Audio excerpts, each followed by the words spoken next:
Les habits neufs de l'empereur. Il y a de longues années, vivait un empereur qui aimait par-dessus tout les beaux habits neufs. Il dépensait tout son argent pour être bien habillé. Il ne s'intéressait nullement à ses soldats, ni à la comédie, ni à ses promenades en voiture dans les bois, si ce n'était que pour faire parade de ses habits neufs. Il en avait un pour chaque heure du jour, et comme on dit d'un roi, il est au conseil, on disait de lui, l'empereur est dans sa garde-robe. La vie s'écoulait joyeuse dans la grande ville où il habitait.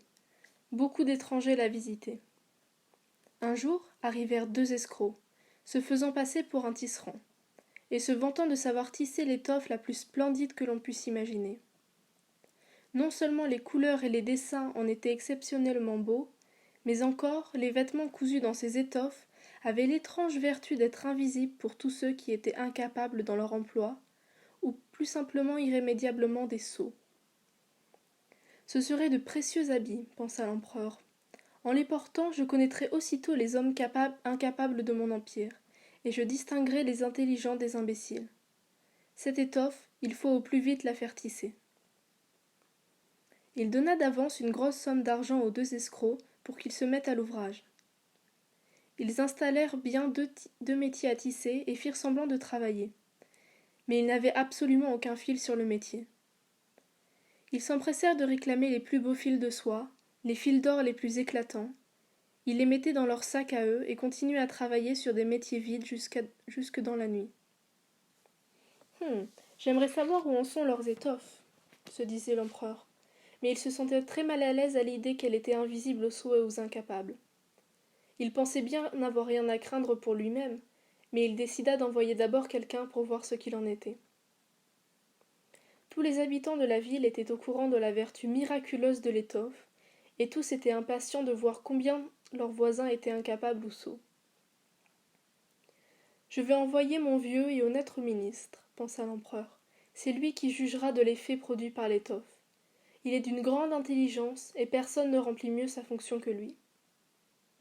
Alors, le vieux ministre honnête se rendit dans l'atelier, où les deux menteurs travaillaient sur deux métiers vides. Mon Dieu, pensa le vieux ministre en écarquillant les yeux, je ne vois rien du tout.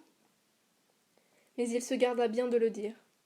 Les deux autres le prièrent d'avoir la bonté de s'approcher, et lui demandèrent si ce n'était pas là un beau dessin, de ravissantes couleurs.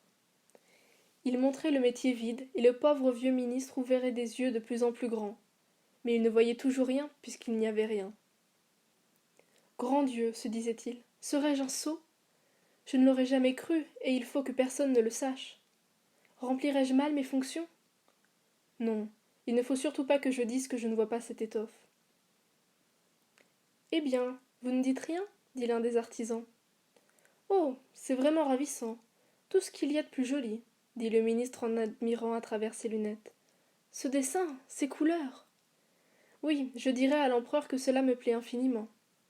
Ah, nous en sommes contents. Les deux tisserands disaient le nom des couleurs, détaillaient les beautés du dessin. Le vieux ministre écoutait de toutes ses oreilles pour pouvoir répéter chaque mot à l'empereur quand il serait rentré. Et c'est bien ce qu'il fit. Les escrocs réclamèrent alors encore de l'argent et encore des soies et de l'or filé. Ils mettaient tout dans leur poche, pas un fil sur le métier, où cependant ils continuaient à faire semblant de travailler. Quelque temps après, l'empereur envoya un autre fonctionnaire important pour voir où on en était du tissage et si l'étoffe en serait bientôt prête. Il arriva à cet homme la même chose qu'au ministre. Il avait beau regarder, comme il n'y avait que des métiers vides, il ne voyait rien. N'est-ce pas là une belle pièce d'étoffe ? Disaient les deux escrocs, et ils recommençaient leurs explications. Je ne suis pas bête, pensait le fonctionnaire. C'est donc que je ne conviens pas à ma haute fonction. C'est assez bizarre, mais il ne faut pas que cela se sache. Il loua donc le tissu qu'il ne voyait pas, et les assura de la joie que lui causait la vue de ces belles couleurs, de ce ravissant dessin. C'est tout ce qu'il y a de plus beau, dit-il à l'empereur. Tous les gens de la ville parlaient du merveilleux tissu. Enfin, l'empereur voulut voir par lui-même, tandis que l'étoffe était encore sur le métier. Avec une grande suite de courtisans triés sur le volet, parmi lesquels les deux vieux excellents fonctionnaires qui étaient déjà allés, il se rendit auprès des deux rusés compères qui tissaient de toute leur force, sans le moindre fil. N'est-ce pas magnifique s'écrient les deux vieux fonctionnaires. Que votre majesté admire ce dessin, ces teintes. Il montrait du doigt le métier vide, s'imaginant que les autres voyaient quelque chose. Comment pensa l'empereur. Je ne vois rien. Mais c'est épouvantable. Suis-je un sot? Ne suis-je pas fait pour être empereur? Ce serait terrible. Oh, de toute beauté, disait-il en même temps. Vous avez ma plus haute approbation. Il faisait de la tête un signe de satisfaction et contemplait le métier vide. Il ne voulait pas dire qu'il ne voyait rien. Toute sa suite regardait, et regardait sans voir de plus que les autres, mais il disait comme l'empereur. Oh, de toute beauté. Et ils lui conseillèrent d'étraîner l'habit taillé dans cette étoffe splendide à l'occasion de la grande procession qui devait avoir lieu bientôt. Magnifique, ravissant, parfait. Ces mots volaient de bouche en bouche, tous se disaient émerveillés.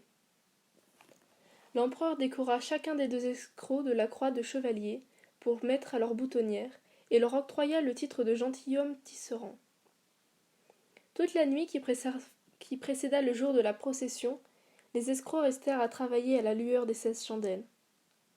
Toute la ville pouvait ainsi se rendre compte de la peine qu'ils se donnaient pour terminer les habits neufs de l'empereur. Ils faisaient semblant d'enlever l'étoffe de sur le métier, ils taillaient en l'air avec de grands ciseaux, ils cousaient sans fil et sans aiguille, et à la fin ils s'écrièrent « Voyez, l'habit est terminé !»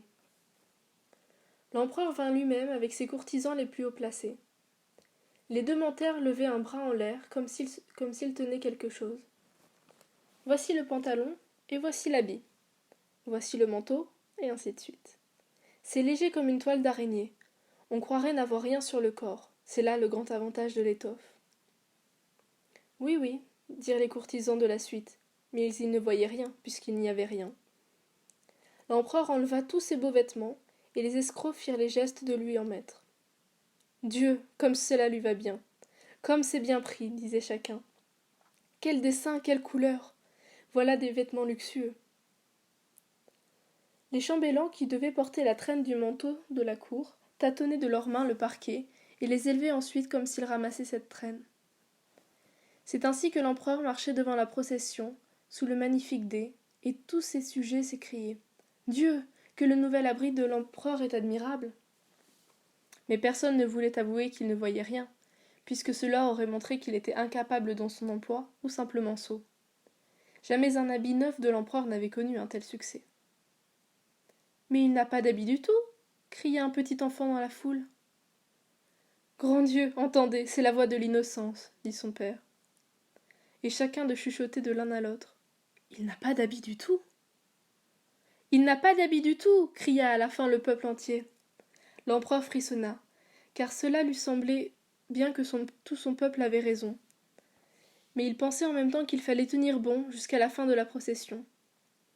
Il se redressa encore plus fièrement, et les chambellans continuèrent à porter le manteau de cour et la traîne qui n'existait pas.